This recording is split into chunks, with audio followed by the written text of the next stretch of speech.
क्रांतिकारियों की शान गोली खाने और खिलाने में है,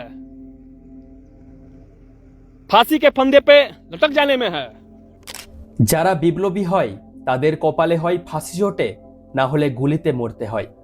ফেসবুক লাইভে এসে ঠিক এই কথাগুলোই বলেছিলেন বিহারের ভোজপুরের 28 বছরের যুবক ভারত ভূষণ তেওয়ারি।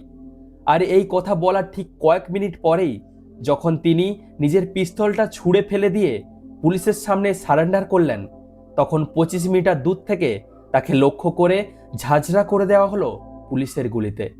ভারত কোনো দাগি গ্যাংস্টার ছিলেন না, তিনি ছিলেন ভগৎ সিংয়ের আদর্শে অনুপ্রাণিত হওয়া তার গ্রামের সেই যুবকদের একজন, যিনি নিজের বিপন্ন গ্রামের মানুষের জন্য লড়ছিলেন।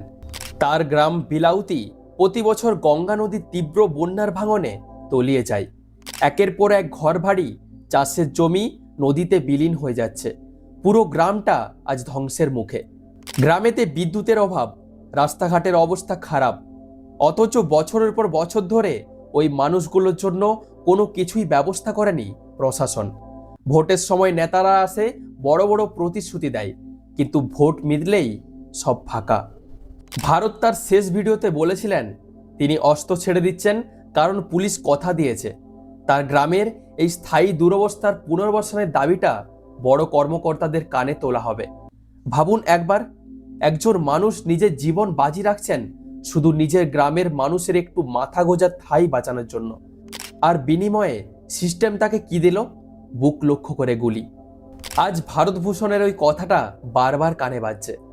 ক্রান্তিকারীরা শান্তিতে বিছানায় শুয়ে মরতে পারে না, কিন্তু 2026 সালে দাঁড়িয়ে একটা স্বাধীন গণতান্ত্রিক দেশে নিজের গ্রামের অধিকারের জন্য, পুনর্বাসনের জন্য লড়লে কি এইভাবেই মরতে হবে?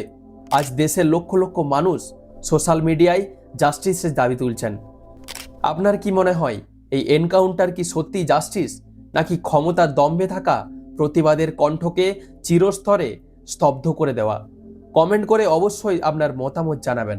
ভিডিওটা শেয়ার করে এই আওয়াজটা সবার কাছে পৌঁছে দিন। দেখা হচ্ছে পরের ভিডিওতে।